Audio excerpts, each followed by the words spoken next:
Я рада сегодня приветствовать всех, кто с нами собрался в Zoom, и тех, кто смотрит нас на Facebook. Сегодня у нас очередная лекция в цикле лекций, которые проходят в рамках месяца инклюзивности в ЕГУ. Мы сегодня проводим такую очень актуальную, скажем, тему, особенно для тех, кто планирует заниматься исследованиями или занимается исследованиями в области гендерных исследований в академии или, может быть, в области активизма, я так подозреваю, тоже. И встречу сегодня нашу мы проводим с Андреем Вазьяновым. Это лектор ЕГУ, и не только. Я думаю, что Андрей, может быть, пару слов вы тоже о себе расскажете, будет здорово. Рабочий язык сегодняшней нашей встречи – это английский язык, и если у вас есть какие-то вопросы, вы можете писать их как на английском. Я думаю, что Андрей так и на русском, и на белорусском в том числе, да. Я тогда еще раз поприветствую всех для тех, кто сегодня с нами и, собственно, присоединился к лекции и не готов слушать ее на русском языке, то мы, конечно, будем рады услышать все ваши вопросы на английском. So hello to everyone, and we are glad to welcome you here. Today we are going to talk about the qualitative methodology in gender studies and how does it matter for inclusion with Andrei Vazyanau. So Andrei, the floor is yours.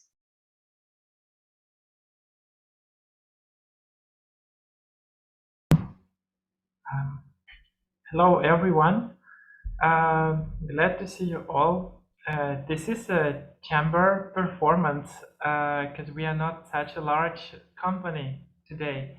Yeah, and it's a bit odd to speak English to all of you because we could do it in Belarusian, Ukrainian, Russian, in any other languages. I think we will just start in English because slides are in English, and then we can do it whatever way. And I really invite you to ask questions and discuss things. I'm not an expert like from capital E in this question. I just was reflecting on the way that we teach ethnography, feminist ethnography and gender studies at EHU and at other places. And I'm going to show some slides. Yeah, so gender studies are not my major. I'm a social anthropologist who has been mostly into urban anthropology. So my PhD, for instance, is connected to mobility of senior people in Ukraine and Romania. And now I'm mostly dealing with Belarusian field, but also connected to urbanism consumption in today's Belarus. And I'm also dealing with new media. And then I'm sharing two different perspectives, so to say, because I'm not only teaching at university, I'm also participating at an NGO. So I'm kind of related to activist sphere as well. And I think that this intersection of perspectives can be very productive. And I hope that you can share your impressions of transition between one sphere and another, because this can be insightful in itself. Yeah. Why me and this topic then? Yeah, this question can emerge. So I have some experience in a right defend LGBT organization coming out, Выход. So I worked there a few years ago, and I was a sociologist and anthropologist there, and this was very useful for me as a researcher. And we've been working mostly with topics such as trans community, trans people community in Russia. Back then I studied at St. Petersburg. And another topic was connected to правовое сознание, legal consciousness, and legal literacy, so to say.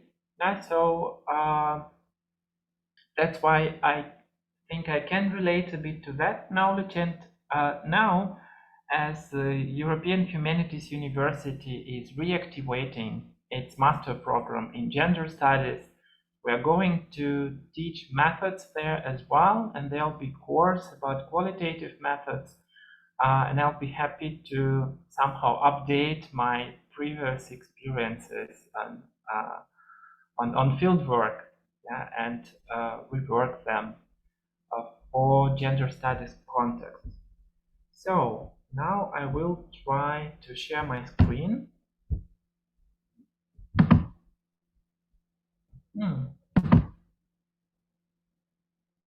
So I hope you can see the screen now. Yeah, that's great. Thank you. It works. Yeah. Great.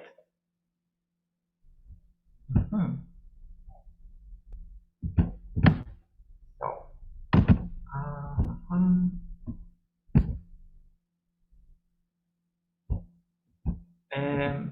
at the beginning of the presentation, the questions are very wide and abstract. Yeah, so the relations between science and inclusion, I think this topic is really eternal, and there won't be any ready answers for today.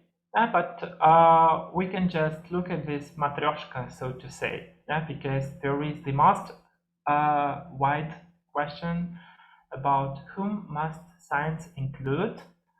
That we could actually, from the very start, ask, does science have obligation to include? There is that philosophical debate. But then we can narrow down to whom must social science include, and how are methodology of social research and capacities for inclusion or inclusivity connected? What are relations between these two? And here I would like to mention that actually each discipline, each scientific discipline, and especially social science, has its history of exclusion.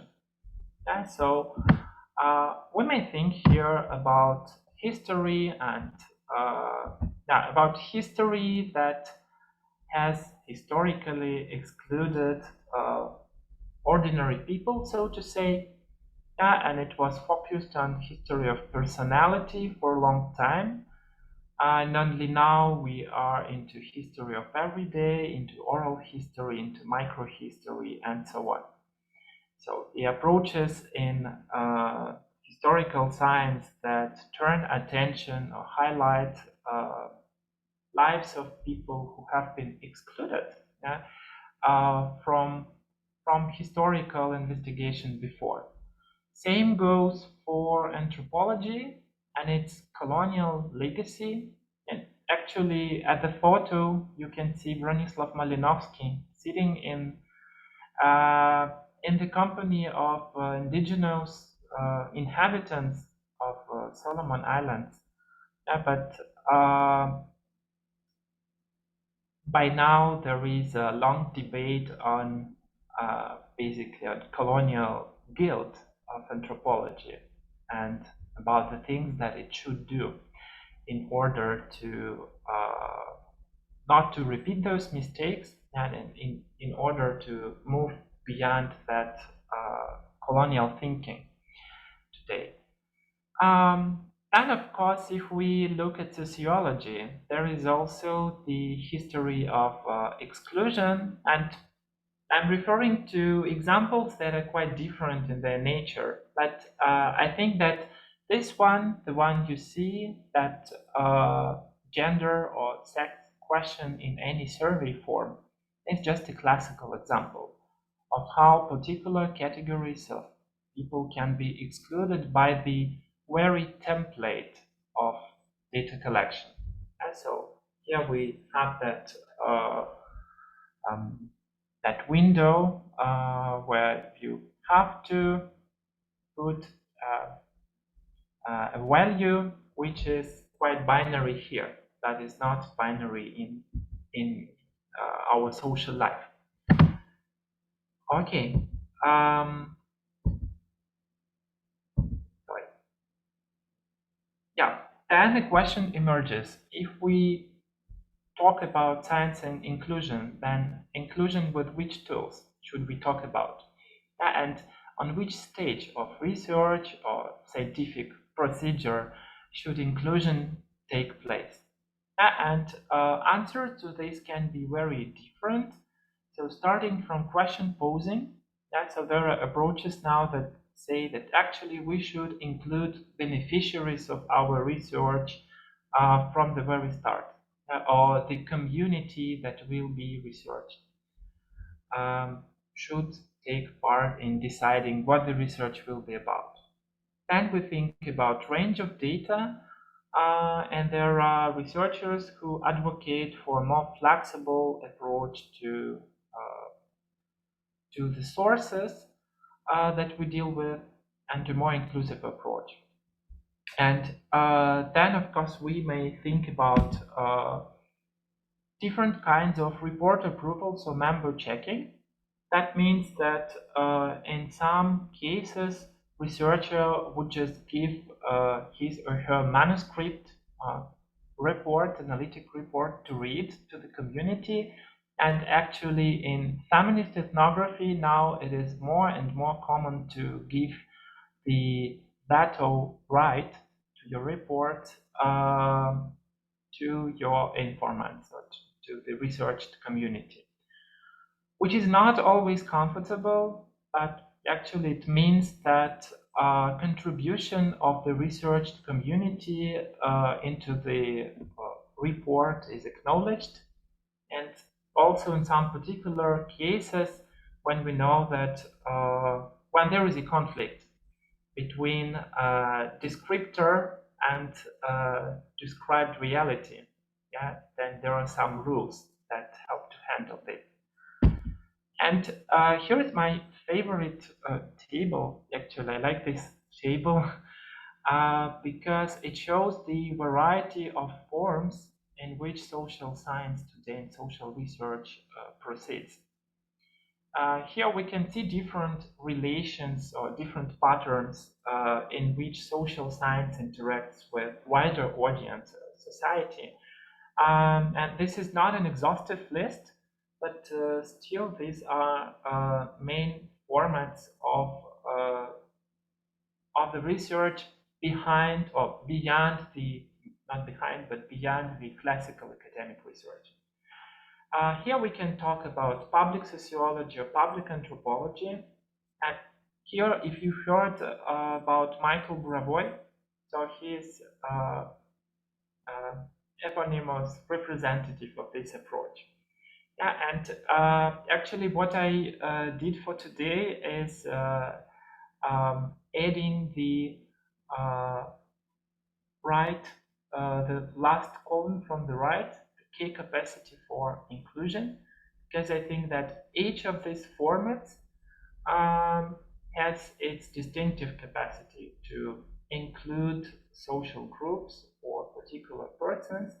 And public sociology, public anthropology, that aims to transgress beyond ivory coast of university, tries to address wider audiences, and it ensures that findings would be delivered in a more accessible language, lowering the threshold for access to scientific knowledge. And also then it can enable or it can enable that institutions would be more open before in front of the public, or even in front of taxpayers, because that's also a discussed aspect.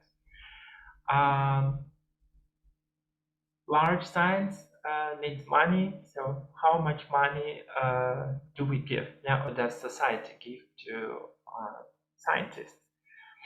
Then there is a range of approaches that one can call action anthropology or participatory action research. And here actually inclusion starts from question posing and data collection by stakeholders, which means that researcher and participants are not in vertical, hierarchical relations, but rather co-participants of the research. And then the researcher sometimes actually fulfills functions of facilitation or moderation of discussion, or even some managerial functions. It depends. And we also have something that is called militant research, and both action anthropology and militant research owe something to feminist tradition, and we will talk about this a bit later. But for militant research, what is important is that goals of research are set autonomously from institutions. Not every kind of research is possible at contemporary institutions. It's not a matter of idea, but just a matter of practice. There are different forms of institutional oppression, abuse, and exclusion at academic institutions. So sometimes militant researchers unite their effort to produce knowledge independently. Sometimes this is the knowledge about how to resist to institutions. And then there is in another field that my colleague Lyubava Shatokhina called consumer research or business anthropology. And this colleague of mine is actually, so she likes to make joke that she has sold her soul to the devil and started doing consumer research for a large company in Northern Europe. But also it's always very fruitful to listen to her insights from that side of anthropology, so to say. Yeah, but consumer research doesn't only mean increasing profits, but it also can mean embracing non-users. Because if we think about new technologies and products, then there are people who are not envisioned as users. The audience, target audience, is always imagined in some reductionist way. Yeah? And then anthropologists can actually include more social characters, more groups into that imagination. Right? For instance, it can also be a tool for increasing accessibility of infrastructures, products again. And this variety of non-classical formats of social research actually owes something to feminist theory. And today I don't want to talk only about how gender studies, contemporary gender studies, contributing into more inclusion in society, but I also would like to underline that their methodology and their epistemology are incredibly influential in social science. So their influence is noticeable in other fields of anthropology, sociology, history, urban studies, and so on. But before we go to that contribution, I just like to specify what we mean by qualitative methods. So there are different notions, different definitions, and I just spelled out that for today, by qualitative methods, we mean that people's ideas about causal relations are just as important as causal relations themselves. Yeah, and there is that Thompson's theorem that social fact becomes real through its consequences. But if it is real in its consequences, then it is the real social fact.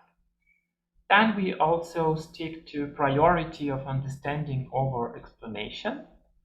And then we also acknowledge that experiences and narratives can be more deconstructed than just taken into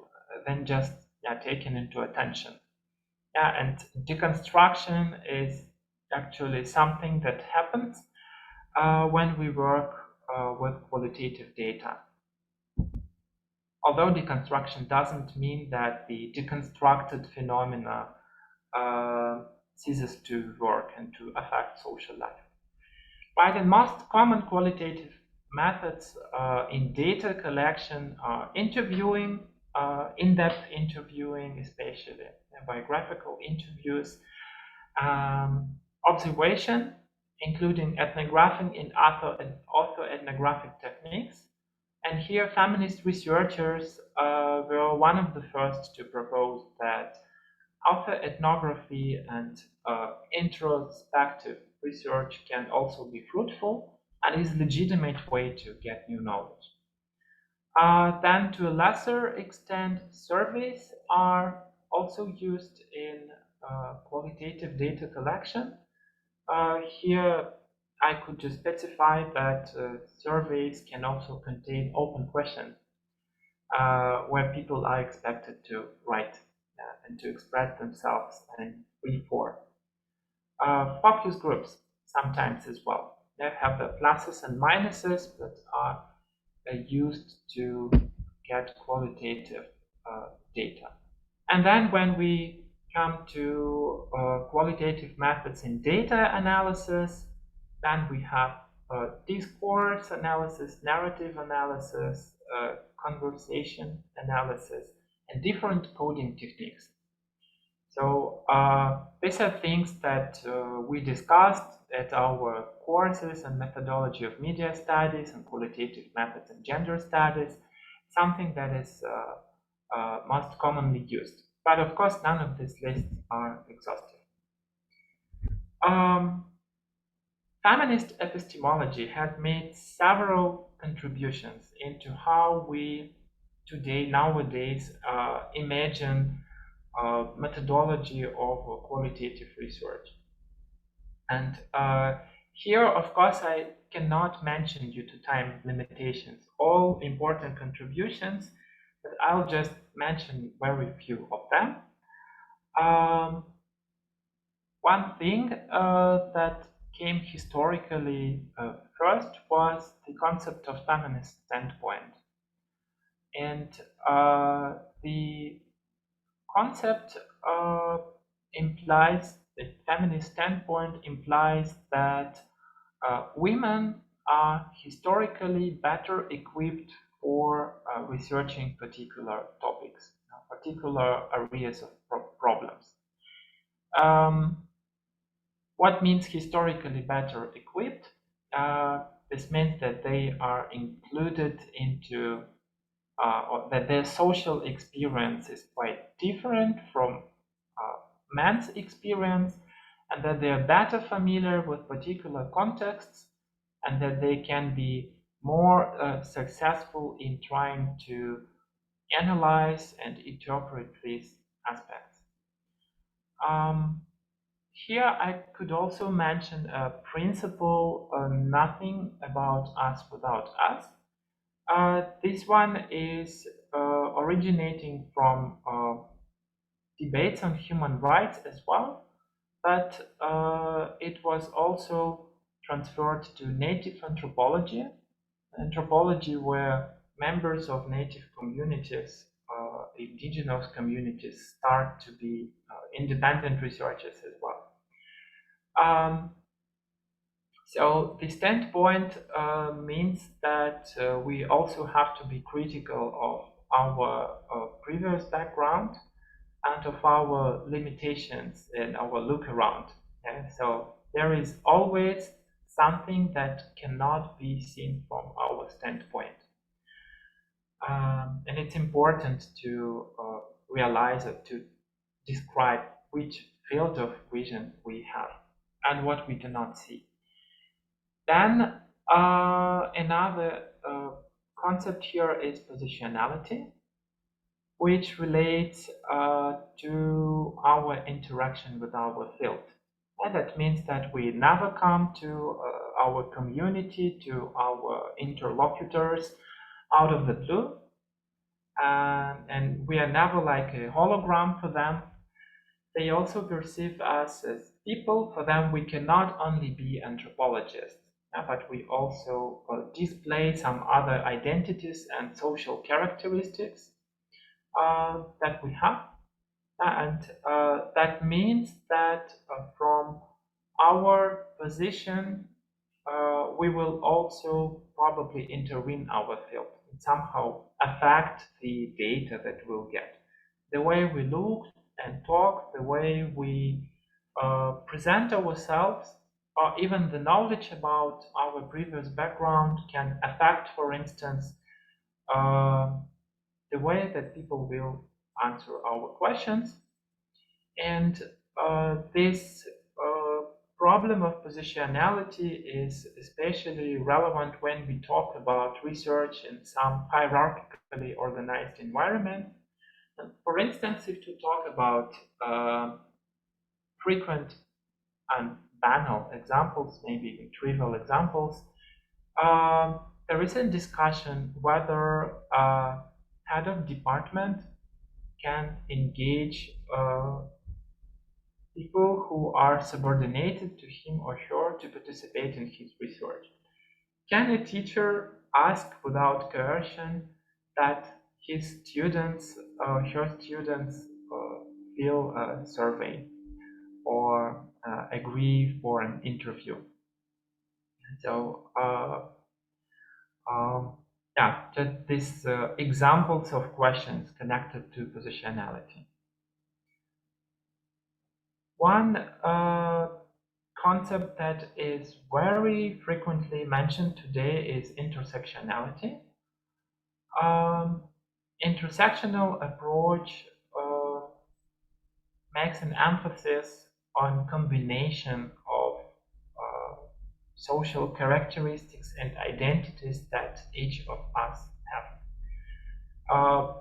What intersectional feminism says is that if we want to understand a social experience of a person, historically female person, but now intersectionality is used elsewhere as well.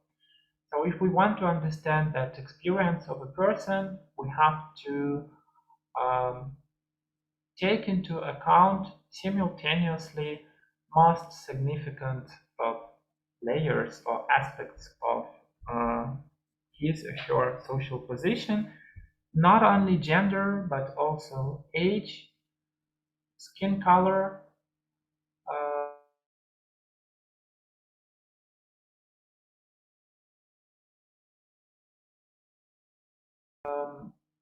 ethnic origin. And this approach was especially important or especially frequently used in North America. So this is basically the society where racial contradictions are experienced in a very problematic way. And so there are a lot of controversies connected to that. And we may say that it is the North American science that really has introduced intersectionality to the world, but of course now it has spread into other fields as well. And finally, for feminist epistemology, it was important, and it is important, how do we engage with the object of the research. This is connected to positionality as well, but this awareness of or this reflection on the ways that we engage with our informants has resulted into a number of innovative research techniques as well. And so if we would go back to that table with different formats of social research, then we can say that participant action research is really concerned with how do we interact with our co-participants, actually with informants. And the same we can say about militant research as well. And actually, militant research has originated from Spanish feminist movement. And then if we think about most well-known examples of militant research, we can talk about Wall Street, where sociologists conducted interviews on how people, how do they deal with their debts and how do they interact with bank institutions and financial institutions.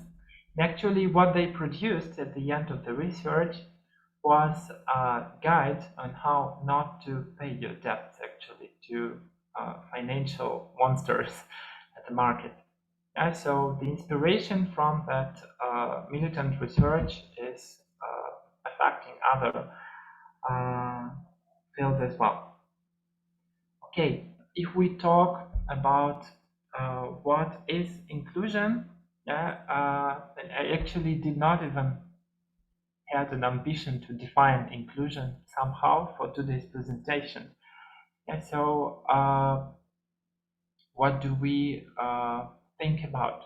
I actually wanted to put on the slide more key directions of inclusion, but then my laptop switched off. Yeah, so there is only 2 here, but there is more to think about. Yeah, so what do we, so most often when we talk about inclusion, we talk about diversity. I think this comes as no surprise. And actually, gender studies historically are connected to study of diversity and to work in multicultural populations as well. Then another direction of inclusion is horizontality, which means that we try to avoid hierarchical relations when possible. And why I'm calling them directions, or I could also call them vectors, vectoring as well, because you can never be completely inclusive as a researcher. And I think that here there is an ideal goal that we try to come closer to, but there is always a space to improve. And also, when I thought about directions of inclusion, I thought about open-ended character of our research. And that also means that when we think our research is over, there are sometimes new data on new people, on new aspects that have to be taken into account. And so that means that inclusive research is never finished also. So I mentioned twice, I think, or 3 times, that feminist methodology is now influential far beyond gender studies. Now, it's not about, it's not only about studying embodied experiences, but it's also important for some completely different fields. And here just several examples. One is post-colonial studies and native anthropology, I mentioned, and the decolonial thinking or social science in former colonies actually refers to feminist ethnography a lot. It has to do something with positionality, because you are talking from the position of formerly observed, formerly scrutinized subject, subaltern subject from post-colonial country. Then there is critical race theory that is very much influenced by feminist contributions into methodology. Sociolinguistics, that is dealing with with social differences in how people use particular languages. Then there is also science and technology studies, for instance, that have been influenced by feminism as well. And here you see that cyborg word, lonely word. I, of course, wanted to refer to a prominent text by Donna Haraway, Cyborg Manifesto, who Donna Haraway actually offered to revise the way we see borders between bodies and objects, or between humans and non-humans.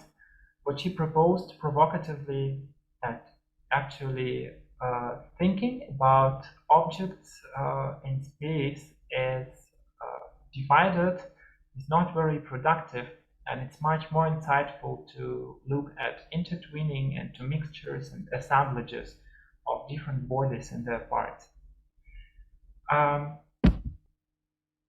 Okay.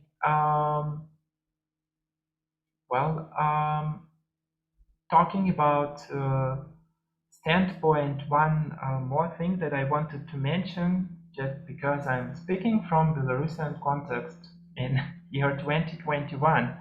Yeah, the discussion about Belarus is now problematized from particularly from the view of participation of Belarusian voices in debate about Belarus.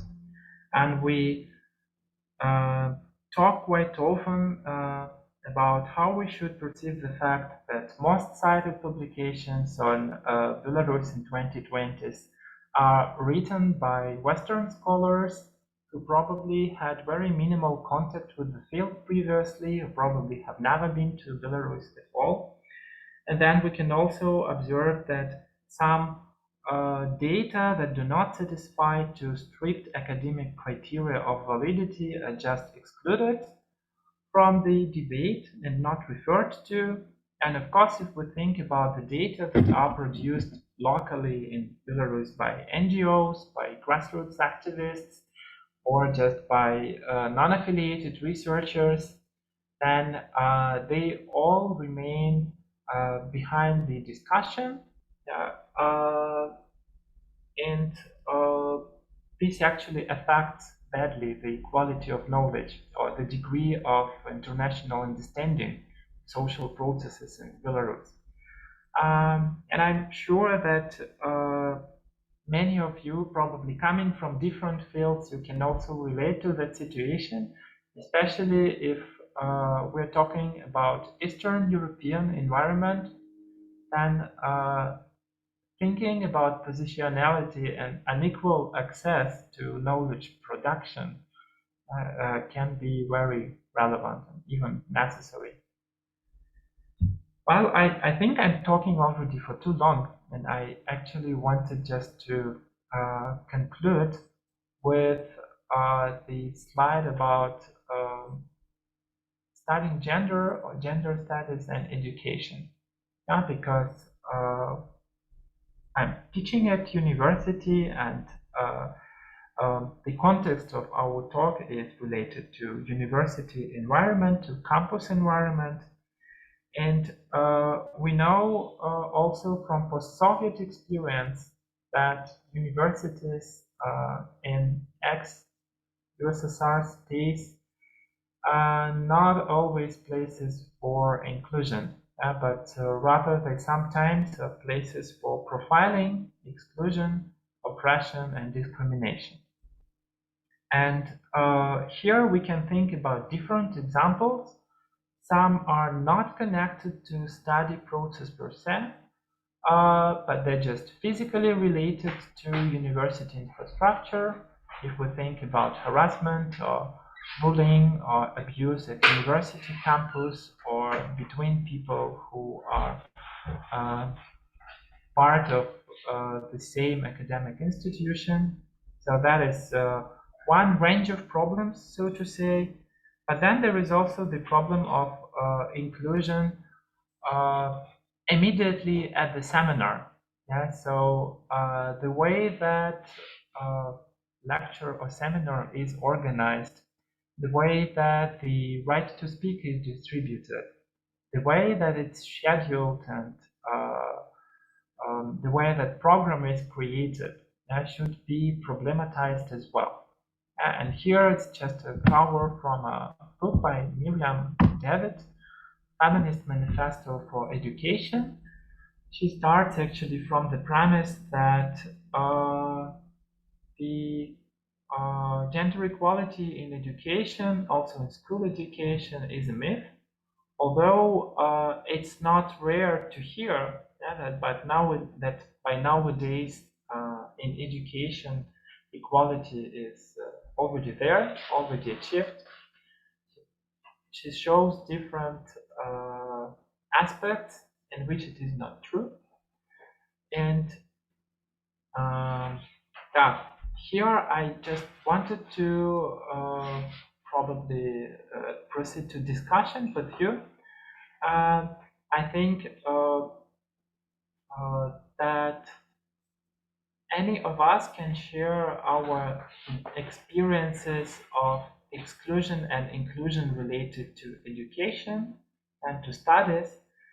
Maybe these are examples from fieldwork, but maybe these are examples from teaching experience or experiences of being taught, yeah, so being pupils and students from different positions. We can also yeah, we can talk here from different positions about these problems. Yeah, just what is on this slide? Yeah, I think I should not leave it uncommented.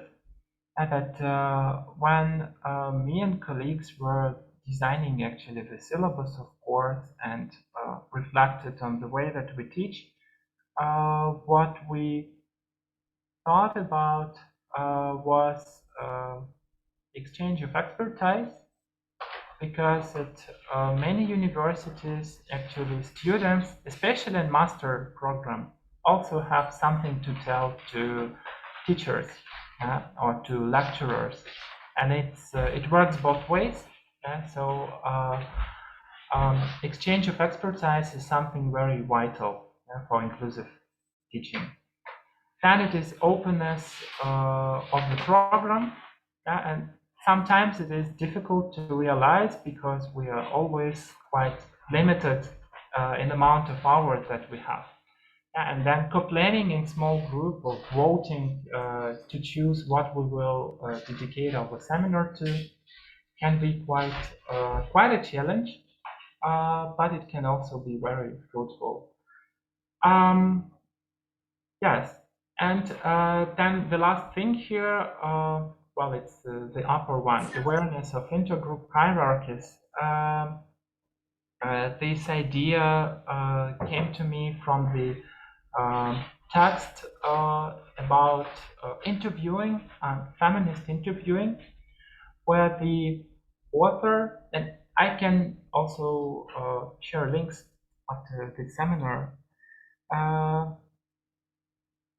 It's a shame that I did not write down the surname of the author.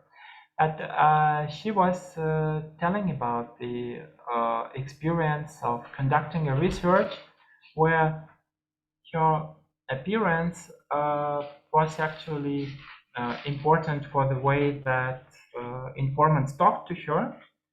And 1 minute.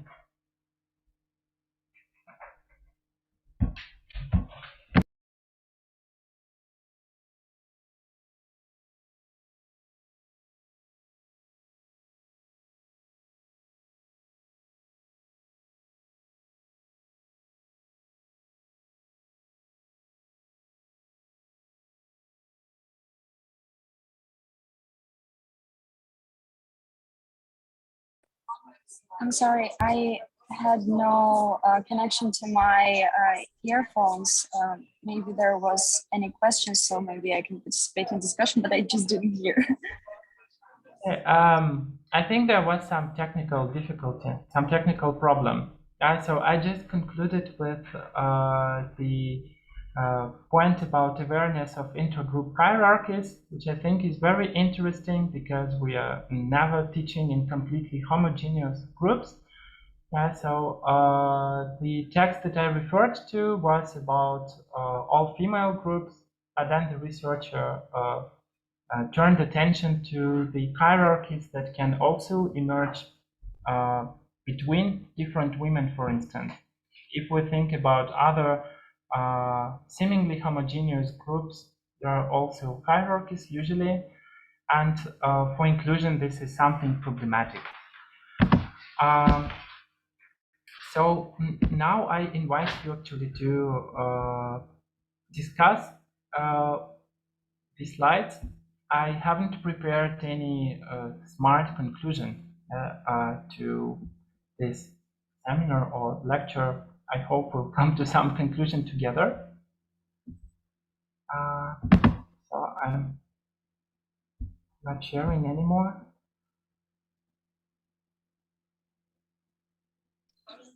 I would love to thank you for the lecture. It was really fascinating. I just wanted to add some points about educational environment because here in European Humanities University, we study different subjects and disciplines. And sometimes I noticed that we don't have very much this inclusive context. For instance, when we had our subject about curatorship in art and so on and so forth, we had mainly, we were studying mainly about men in art and their, I don't know, how they succeeded in this field, but we had almost no information about women, and we know a lot about how they were excluded from art. But the nice thing is that when we pointed out this to our tutor, she decided to create a lesson with a presentation in this field, and it was really nice. And that's how we can, as students, just try to reshape the module we have and to make it more inclusive as well. So sometimes it's just we can point it out and then get some information. That's really nice. But sometimes it doesn't work, actually.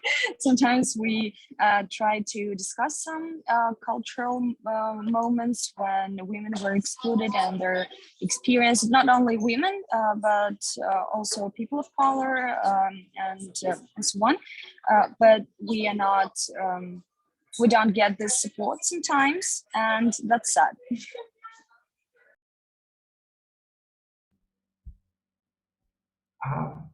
Thank you for this feedback. I think this is discipline specific to some extent, but I can also imagine, especially when you inherit a syllabus from a previous teacher of your course.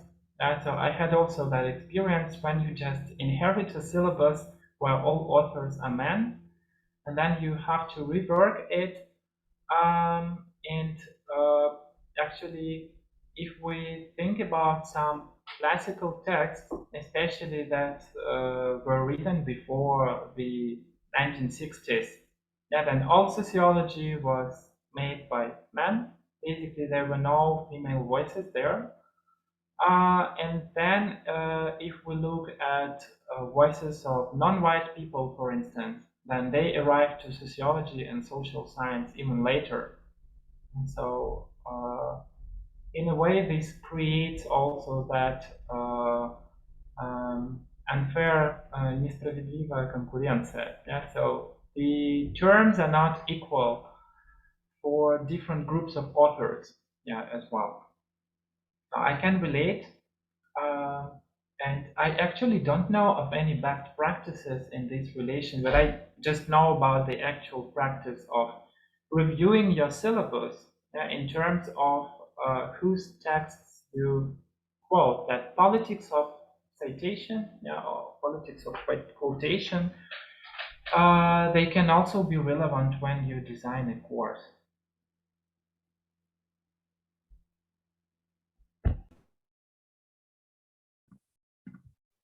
And what do you think? I'm sorry, quick question. And what do you think? Should this syllabus just be reviewed by someone, not just created by a tutor, and then it's inserted into our educational program, but should be verified by, I don't know, higher committee. I have no idea. Just to see these moments and maybe point that something should be changed or some groups should be included. Also, because I don't really know how it works here, but it seems like sometimes the tutor just creates a course and no one maybe even reviews it. Well, if we talk about Lithuanian practice, then syllabuses are reviewed. Like you have a draft of a course program, and then it goes through, not through peer review, but through examination by a committee.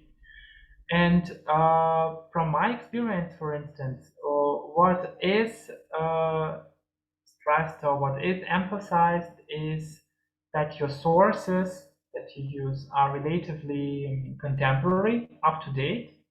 Yeah, but I never received any comments related to the social characteristics of an author.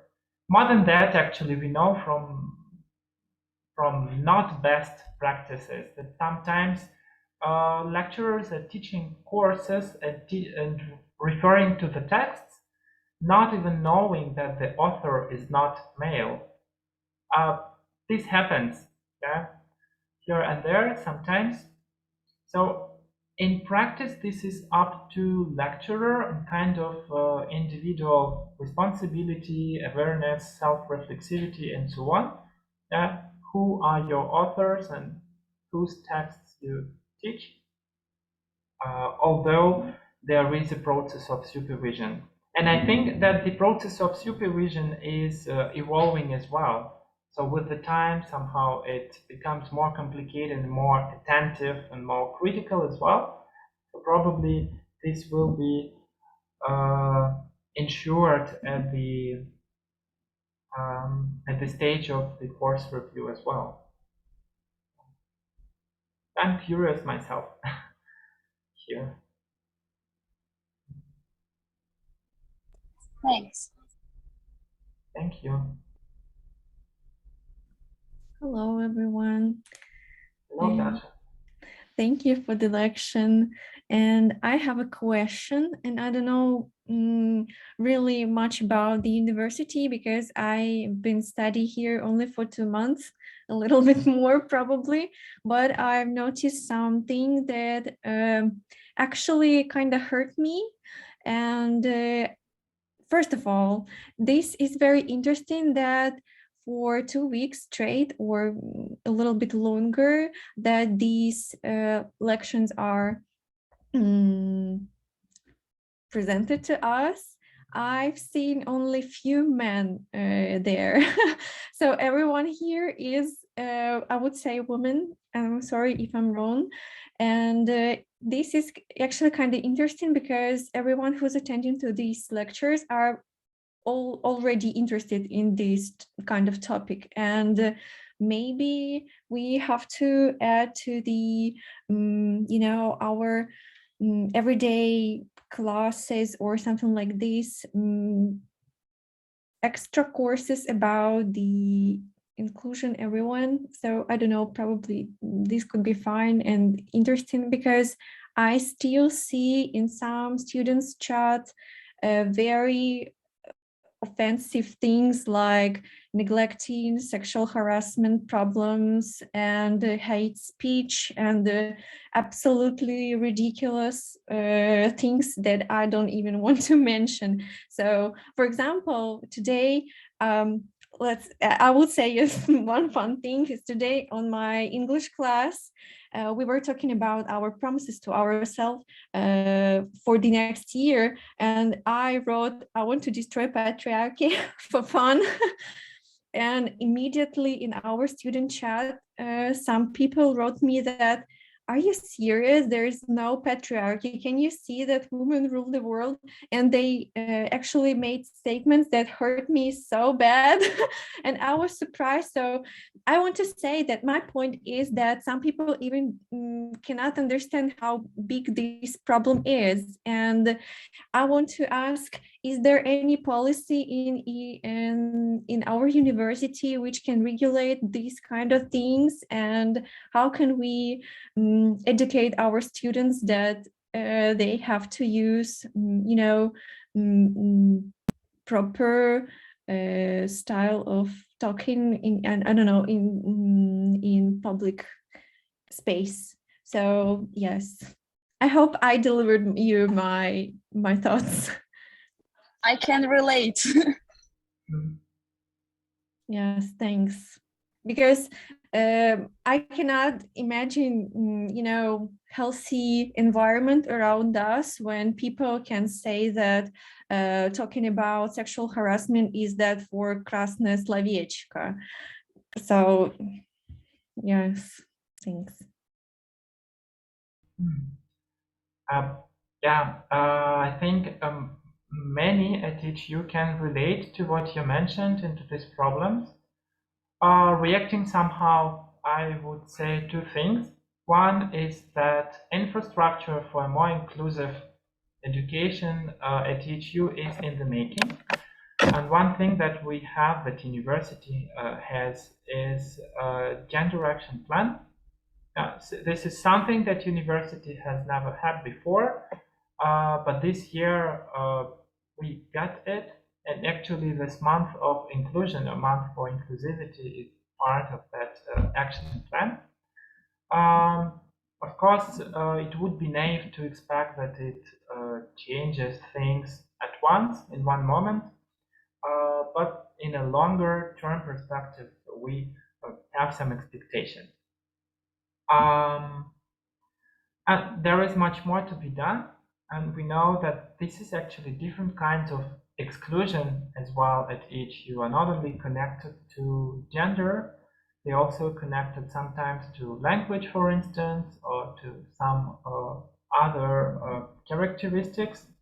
And so what we have to revise, I mean, every teacher at THU has their personal opinion about what should be revised and improved in the first term. I also have my personal concerns and thoughts about what should be revised. And talking about the absence of male students, for instance, at this seminar, this is typical. But at least there is a course on media communication and discrimination for fourth-year students at the program Media and Communication. It's an obligatory one, and we discuss hate speech, discrimination, different forms of communicational oppression there. Yeah, and I'm very happy that it is required from male students also to be there. Yeah, just a small detail. I just wanted to add, maybe, I just got a question. Today we're talking about qualitative methods of analysis, and we have this kind of guide which appeared this year about inclusive language and so on and so forth, but I don't remember actually any surveys or something like that which would ask me what kinds of discrimination I face on campus and so on and so forth. So it seems like it was created by someone, I don't know, a committee which seemed to fantasize about what kinds of discrimination we face, because, but not from the student standpoint, because, for instance, I don't know how to act and whether my experience is relative to start my actions according to this guide. For instance, I had been presenting some ideas on one of my courses, and the teacher immediately assigned my words to another male student, the only male student we have on the course, just because they are like each other, because he's a man and they understand each other, and they usually they make everyone, it's obvious for everyone like this, and it hurts me because it's a kind of appropriation of my words and women words everywhere all the time.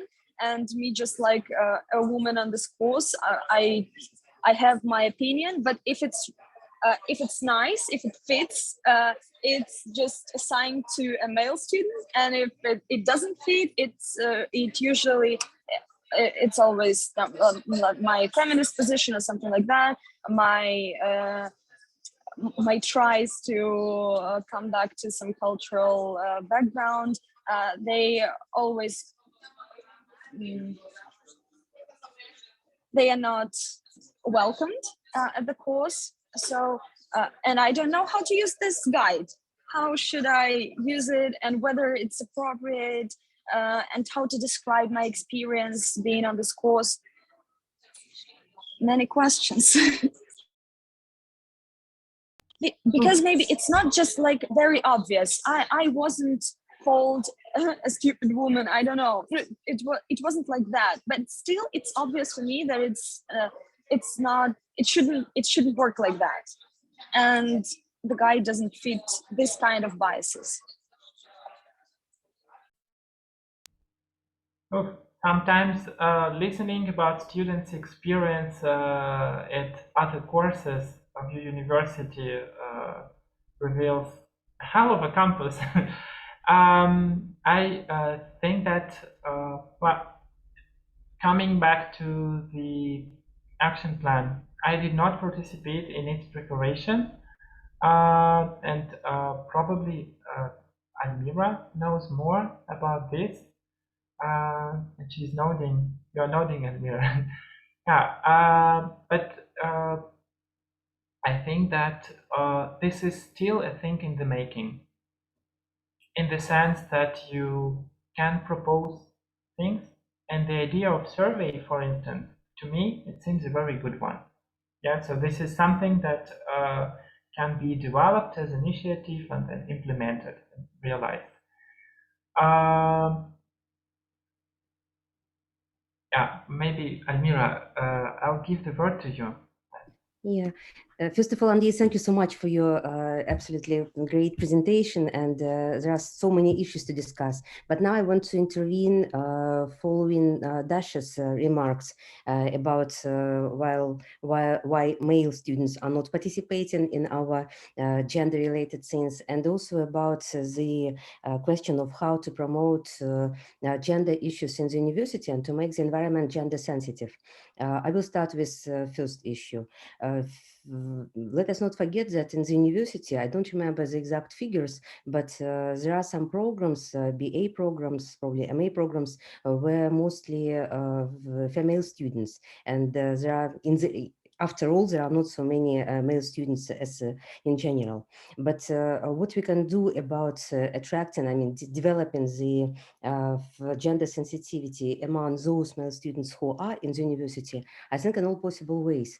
For instance, we as teachers, as lecturers, can do it in our different courses. It's not only in the courses on gender studies, but I see the opportunity to bring the attention, to bring this to the focus in almost every course that is taught in the university. But of course, it also means that students should be a kind of attentive to this issue, as well as lecturers should be also aware that it's like some of the things have to be they have to remember about it. It's also the politics of citation, the introduction of female authors, for instance, and the different issues of gender equality that can be taught in any course, and so on and so forth.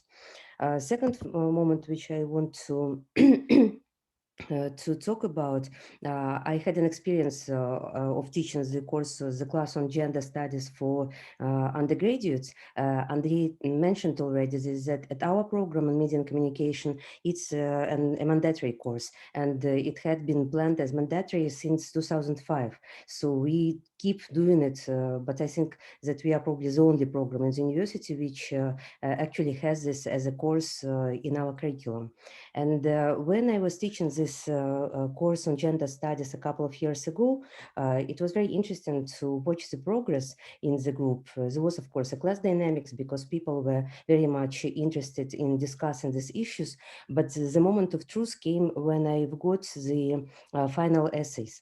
Of course, you all remember this title of film, What Men Are Talking About. So just paraphrasing it, I would say that what I've got in those essays, it was what men are not talking about. So it was a really like kind of confession and very personal, very even dramatic, I would say, some of these final essays, and I understood that the course also had a kind of psychotherapeutic function for those young men who didn't have an opportunity to speak about different kind of trauma, not related to sexuality or to abuse or to violence, but even about silencing certain problems. So I would take it as an example that probably there is some sort of problem of speaking out about some problems among young men. Of course, these days the youth culture is much more open than it was 10 or 20 years ago, but still the problem exists. And yes, and the second point about gender-sensitive environment, I think that what we have now, this seminar made by Andrei, the entire series of events in the month of inclusion, the MA program in gender studies, and the feminist, our cycle of webinars, One's Own Room, Feminist Thursdays, and many other initiatives. These are all like little steps which create the ground for developing this gender-sensitive environment from different flanks. So I do think that we have a kind of really good, we are developing quite well in this direction. That's, sorry if I talk too long. Thank you very much. I just have one remark, because this course, which we are talking about, is amazing, but I am a 5-year student and this course will be on my last semester. And during all these 5 years, I've been struggling at all disciplines, almost all disciplines. But we will get this just on our last semester at EHU. I have an answer to this, Caroline, because we have been discussing this with our colleagues for several times from the very beginning. And we even once introduced this course to the students of first year.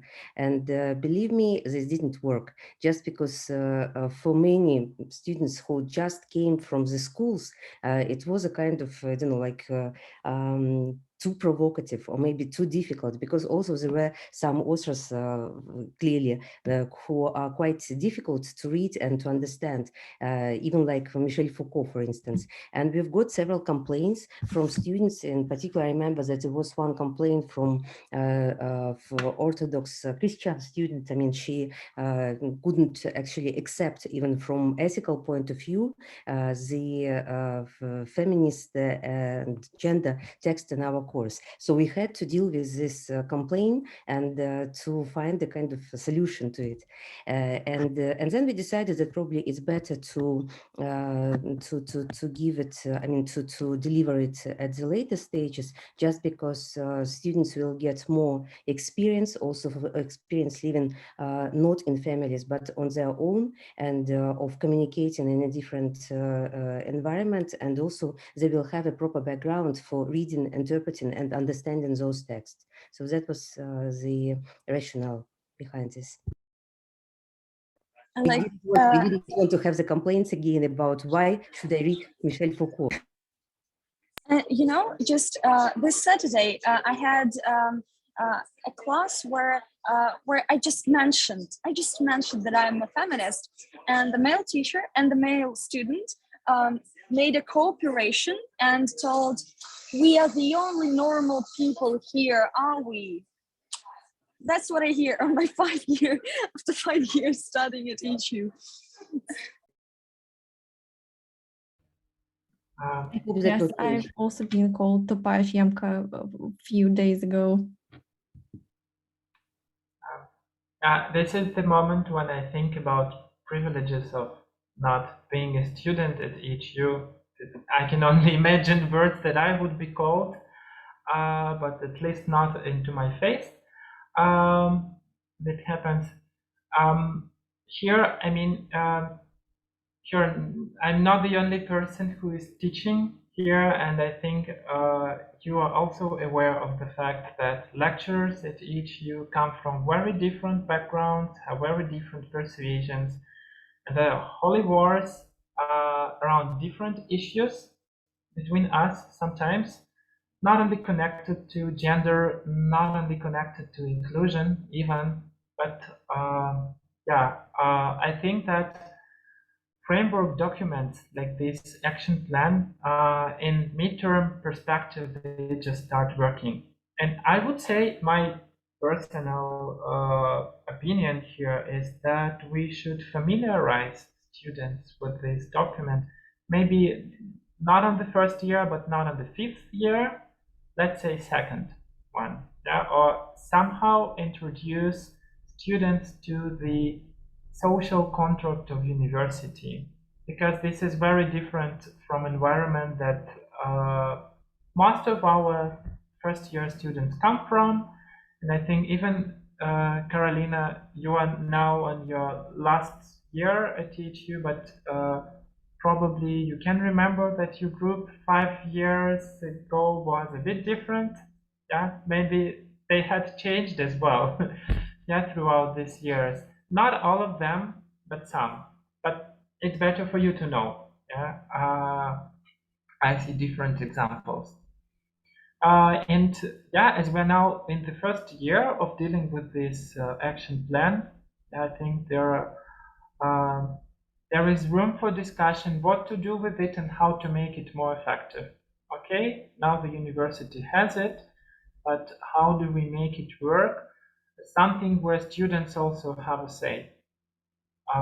Then we discussed, for instance, that one tool, yeah, that makes university more inclusive is a high quality psychological help.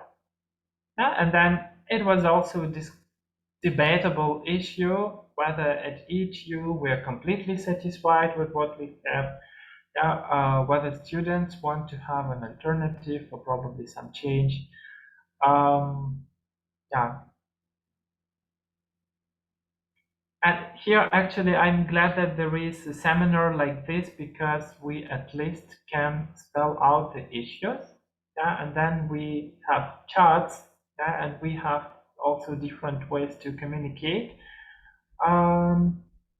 Yeah, it's also an issue of time, and I know that most motivated students are usually also very busy, yeah, because they are engaged in different initiatives and activities. Yes. So I want just to thank you, all of you, and Andrei. And am I interrupting you? You wanted to say something else? I just thought that I was at like a pause and I can put in a word. Yeah. Yeah, you finished? Yeah, okay, thank you. Okay, I just want to thank you, Andrei and Daria and Caroline and Almira, and for all of you who've been with us today, and thank you for this lecture and for this discussion.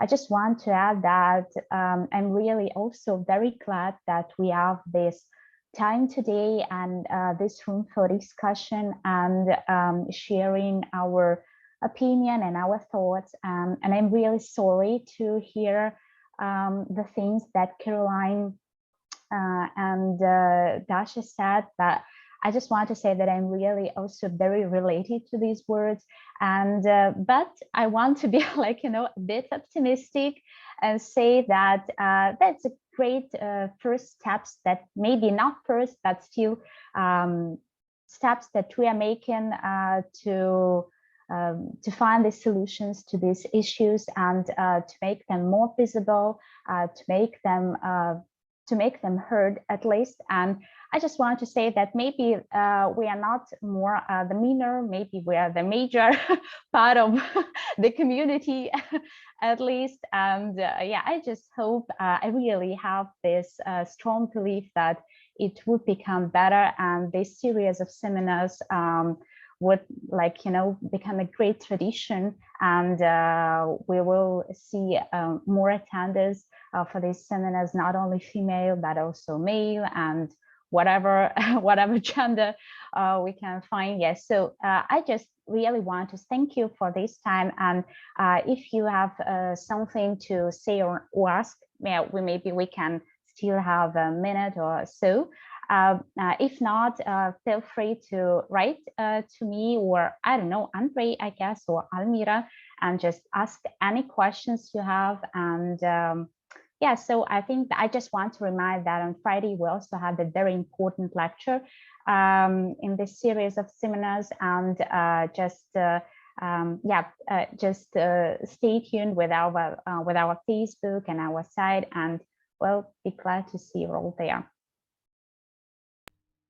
Thank you, Natalia, for a comment. Thank you all for joining. I see подяки в чаті бачу. Дякую вам теж за те, що долучилися. Дякую всім великі. One last thing I wanted to say, if there are things that work and best practices, probably they're not from our university, but you just know that they have worked out somewhere, please do share, because this is something we need very much. Problems are also unique, and of course there are some typical problems, but EU is a very special place just because of its origins and where it's situated, and from which background, from which circumstances people arrive to this university. But still, exchange of experience is possible, and I think we will work in this direction as well. Yeah, and keep in touch, contact your lecturers, contact each other, create groups and horizontal connections as well. I think if you'd ask me what works, I would say horizontal connections. Yes, and